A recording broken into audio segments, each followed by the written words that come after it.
Alright, so today I want to go over the project. You guys should have completed, you should at this point have investigated an idea. You should have planned your idea, and you should have created your design writing pseudocode for the major features. Note, pseudocode is a notation resembling a simplified programming language. And pseudocode is a plain language description of the steps in the algorithm. Uh, Pseudocode often uses structural conventions of a normal programming language, but is intended for human reading rather than machine reading. So you're going to be making pseudocode that looks kind of like Python, but won't necessarily run in Python.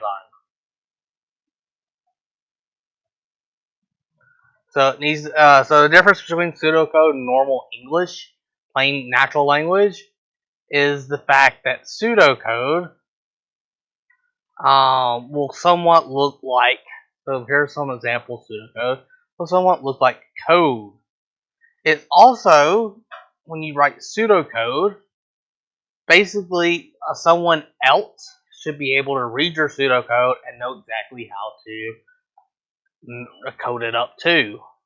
So if we go back, if you remember back during the first activity where we folded up a piece of paper and drew the house and shapes, and then you passed it to someone else and they followed your instructions. If your pseudocode isn't written very well, no one would be able to read it. Pseudocode is supposed to be readable by other people. You can leave some details out. Um, for example, you don't have to specify exact numbers, and especially for an art project. For example, you can say turn left instead of turn left by 43.5 degrees. Usually you'll say turn left about 20 degrees or about something. But again, it's supposed to somewhat more look like code. If you have loops, they should be indented. If it has if statements, it should be indented. And now I think about it, in the program instructions, let me load up the instructions. This project is supposed to incorporate everything we've done so far. What? Like right here, what I've been doing. So program needs to get some user input, minimum a string value from the user, and a number. Must include modulus, must be a list. I forgot one thing. Needs to use conditionals.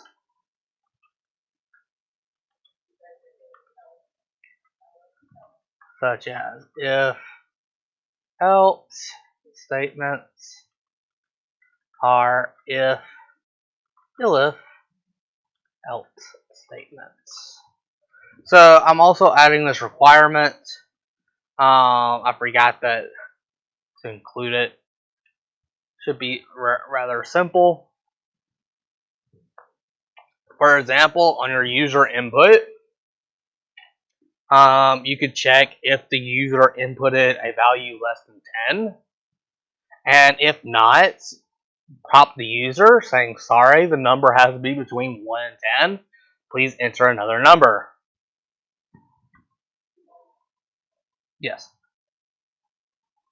So it needs also an if else. As long as it has a conditional, it's fine.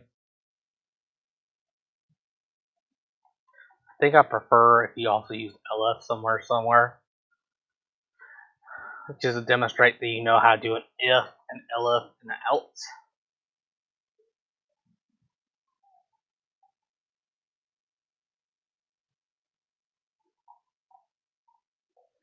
So before tomorrow, I want you guys to have at least, if you haven't finished it already, have all the pseudocode done. But I also want something runnable tomorrow that I can test before class and see how you are doing.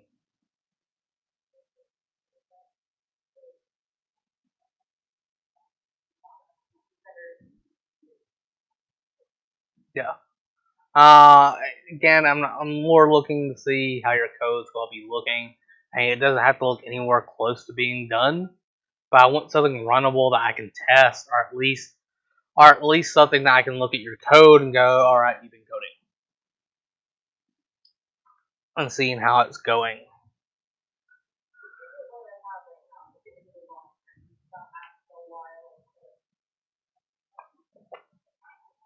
All right. This is technically supposed to be due tomorrow, but I may get due Wednesday. So tomorrow you're going to need to basically finish up your code, and then lastly you're going to be doing some documentation, taking screenshots, including it in, answering these questions. So this is what you should be doing Wednesday for turning it in. So are there any questions for the code?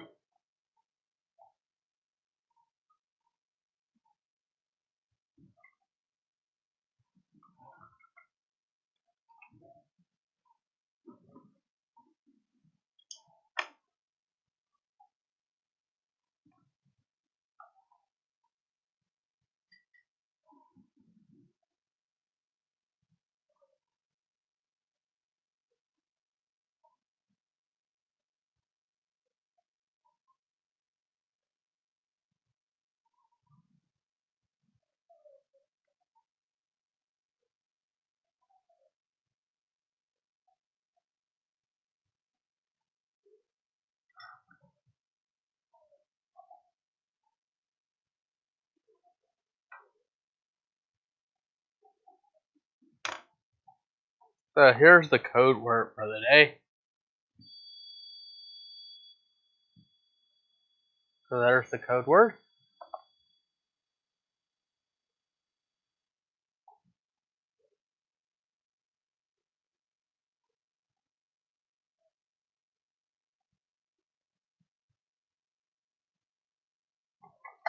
See if there's anything else I can add.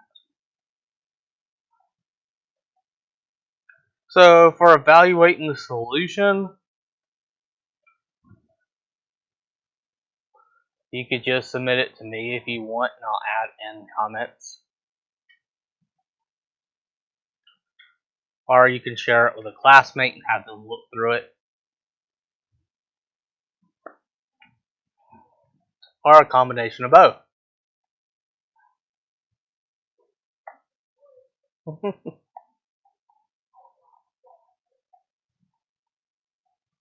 Well, during evaluate the solution, it's not that they're trying to get your help.